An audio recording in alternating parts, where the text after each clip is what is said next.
Hi, I'm Emily Agnew at Luminous Listening, and this is my partner, Duke.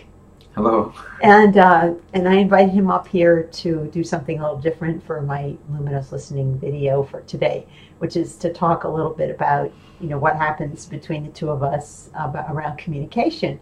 So I think we need to start right now with that, because right before I hit go on this video, I heard Duke say, "I really don't want to do this." So here's where empathy is the most important thing. So seriously, honey, if you really aren't willing to do this, we don't have to do this.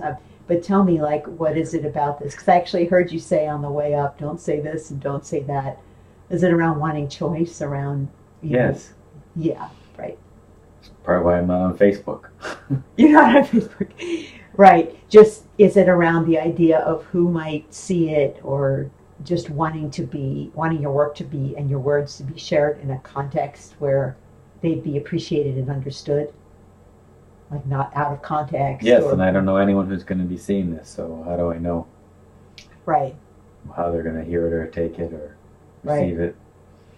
Yeah. Well, they're all people who've been to or interested in my teleseminar, who have signed up for my newsletter. So it's all highly sensitive people, or people interested in that. All people I don't know. Really nice people, but people that you don't know. Right, okay. Well, so the question is, are you willing enough to just to try this out? And we don't have to send it if we don't want to. I can do something else, But I really do think there might be things that we could say, because this is something we've both thought about and had to play with a lot, because we each came into the relationship with, well, you could call it some trauma.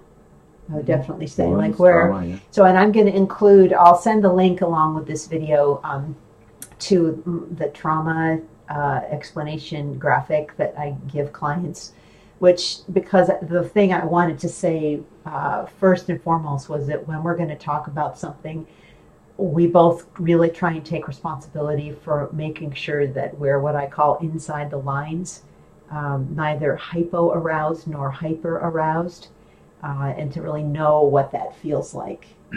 What does that feel like for you? Because the reason that's important is because if you're hyper or hypo-aroused, your prefrontal cortex goes offline, so you're just a mouth talking without a brain, and that never goes well. So how does that feel for you when you go into that mode? I either I get angry and it's hard for me to connect to the caring that I have for you, for our relationship. Oh, okay. Or hypo is, I just want to get the hell out of there. I don't want to talk about it. I just want to get away. Just want to shut down, get away, get lost. Okay. So either fight or flight, kind of, for you, sounds like. And from the outside, I know what the anger piece looks like, because I actually, it dovetails with my stuff in that I find that really threatening. Like, I overreact to that. So I'll perceive him as yelling, and he'll say, "I'm not yelling." But so he's not. No, he probably really isn't, but maybe. but and then the other part, I think I know what that looks like for you. Like, your eyes get kind of wide. You sort of look like a little kid behind your eyes, like, "Oh no," this is "oh no" kind of a look. And actually, in the past, before we figured this out about the lines, we used to have whole conversations where, because Duke's a very highly trained communicator. He does communicate for a living. He facilitates dialogue between large groups in conflict in crazy places, like Palestine and Nigeria, places where there's serious violent conflict. So he has a ton of training. So he knows he has this little kind of like tape recorder, I think, in the back of his throat that can hear my word. When he's in that checked out place, you can actually hear my words and say them back to me, all really nice and everything, but it's like he's not really there. So it took us a while to figure out that was happening. That was a huge breakthrough, I would say. Because the whole point is, if you know that's happening, you can put yourself into timeout. I mean, you can say, "I can tell I'm getting checked out." But so let's do me now. Like, what is it that happens for me? I can tell you from my side, and then you can. I I go more to the hypo end. I start to shut down, like towards an opossum who seems dead. I get like my eyes start looking like that, like loopy, or like my eyes are rolling back in my head. Or I actually feel like my eyeballs are mounted back behind my head. It's a really weird feeling, and it feels like my face is like made of kind of like leathery, something hard, like, and I'm behind my face somewhere. And I'm guessing it doesn't look too good either. At that point, I probably look kind of like, what do I look like when I'm in that state? Not exactly blank, but there's not a facial expression. It's more plaster or something. I look like plaster. And is it it's like fixed, put it that way. Oh, okay. And do you have a reaction to that? Like, is that, or do you just more, are you able to sort of observe that neutrally? I think I can take it as like you don't care, or you're not engaged with me or something. Like, I don't care. Okay, so this is really good because you can see how each of us, right, we haven't even hardly said anything yet, but both of us are already fairly incapacitated if that dynamic kicks in.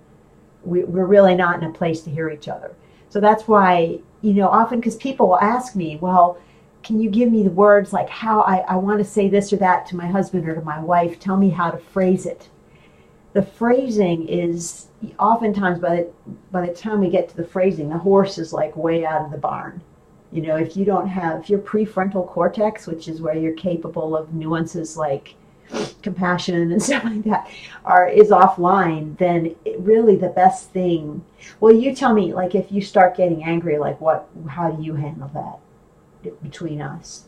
If you notice you're going outside the lines. Sometimes I can do it through self-empathy, but often if it's a pretty strong trigger, then I need a timeout. I need to. And what would you actually say to me then? Well, hopefully, I would say something that says, I really want to talk to you about this, and right now I'm aware that I'm not capable of doing it in a way that either one of us is going to enjoy. Okay, and then what would you do? Let me go. Let me go. Take some time away, and then we'll find a time to come back. And when I'm more in a place I can respond and receive. So you would let me know, like, I'm not the way I feel. I can tell I'm not going to be. This isn't going to go anywhere good, and I want to come back. So it could end there. But what if I keep coming at you? What if I'm really triggered and I'm like, don't you walk away from me, and all that, which, if you try this the first time, you might get that back because the person might not trust that you are going to come back and do it later, especially if you tend to be kind of conflict avoidant. Do you know what I mean?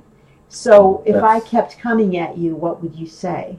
If I kept saying, you never want to talk about things that are tough between us, or I just kept going, I didn't respect your wish to stop.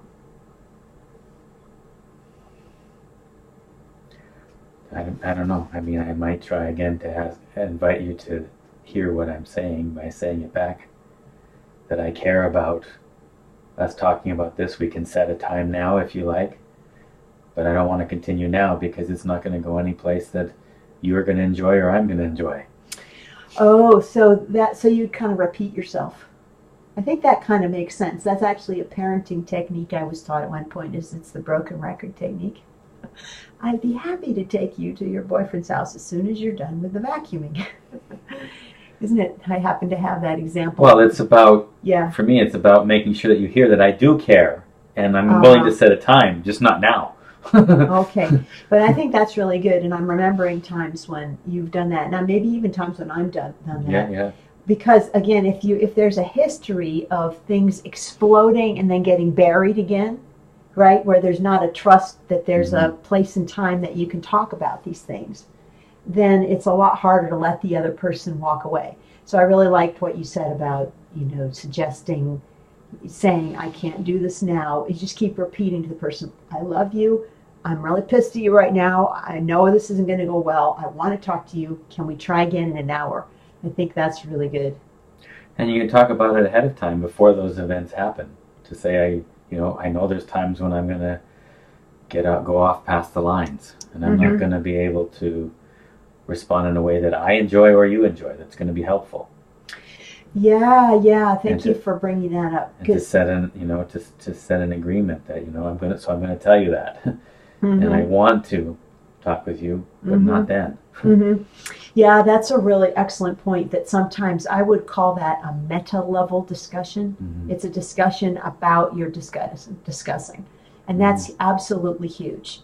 To bring it up at a time when things aren't hot between the two of you. Yeah. So we're more likely to be able to hear each other and to hear the caring for the relationship at that time. And I can see, I mean, we've already talked for 10 minutes. I can see we could talk for an hour about this. So we're going to have to do another video. But there's one last point that you look at me like, great. Oh, no. How did I sign up for this? You're such a sweetie. But so what was the other thing that there's something else that, oh yeah, one other thing. And this is actually classic. If you're familiar with John Gottman, who did the research. He's the first one who actually put married couples in a lab and hooked them up and asked them to get in a fight on purpose. And he could predict based on how they got in the fight, like how they got started it, with 98% accuracy who was going to still be married in a year. It's kind of scary. But so this is about how you start. And I would say this is a huge thing, has been huge between us. Yes. That like if I knew that I had a tough subject to discuss with you, I would come to you and say, hey, sweetie, the thing about, my daughter coming to visit next week. I know that's a hot topic, and I have some concerns I need to talk to you about, and I know that it's triggering, so is there a good time? And you might say, well, not today. I'm back to back, and it wouldn't be till 9 o'clock at night that I could do it, and we won't sleep. So then we'll talk it through, right? Yeah. So to actually, that's another example of a meta level. We're talking about when are we going to talk. And to find agreement on that. Yeah, and it's almost as if like making kind of an alliance around the tough issue. Wouldn't you say? It's as if you're offering the other person and yourself empathy, that this is a tough issue for you. You're acknowledging that, so there's that sense of connection. And then within that saying, and we kind of know that we need to talk about it. Because otherwise, like what used to happen with us, wouldn't you say, was we'd do the explode bury model. Well, that how I remember it is that sometimes you would kind of hit me on the fly, and I'd be kind of like taken aback by it, and then and my version of that would be I wouldn't bring it up until like we had like 30 seconds to talk about it before it had a decision to be made. Yes, the infamous example was with his traveling. I used to really have a hard time with that, and he would. And because Duke is really hard for me to get upset, he found that really stressful. He would put it off, and the most notorious time was we're literally on the way to the airport. Right? Isn't that right? I'm taking you to the airport. We did 1 year of long distance before we got together, and we're approaching the grounds of the airport, and he says like, by the way, I'm going to Pakistan in 3 weeks. I was like, what? Yeah. So we have a rule now that if you're going to a country that starts with P, you have to let me know. No, it's but that's how it was, and it took us a while to see that we were both contributing to that, because kind of the violence with which I'd react to this news was contributing. I mean, I had my part and you had your part that you would then not tell me, which of course made it worse. Right.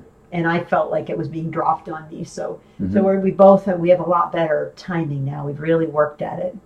I guess that's the good news, is I think we're living testimony to the fact that you can get a lot better at it. Yeah, not perfect, but a lot better at it.